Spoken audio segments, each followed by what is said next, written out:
To understand what he's saying, we've got to be grammatical for a moment, so just buckle up.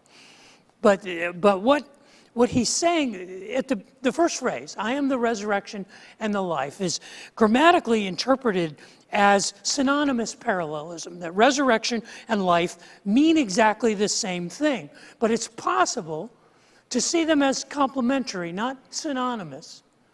That when he says, I am the resurrection, he means one thing. And when he says, I am the life, he means something different than the resurrection. He means life right now. He means life here and now, in the present. In the present, I am your life. I will give you life. I will guide your life. I will strengthen your life.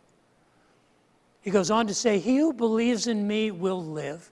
And literally what it means is, he who believes in me will come alive. Will come alive even though he dies, even though he doesn't physically die, even though it feels like death.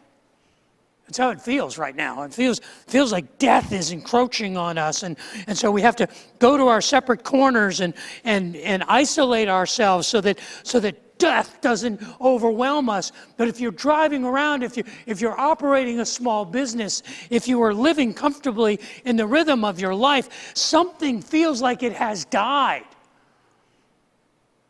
He says, if you believe in me, you will come alive, even though the world around you feels like death. And when you come alive by believing in me, death will not triumph over you.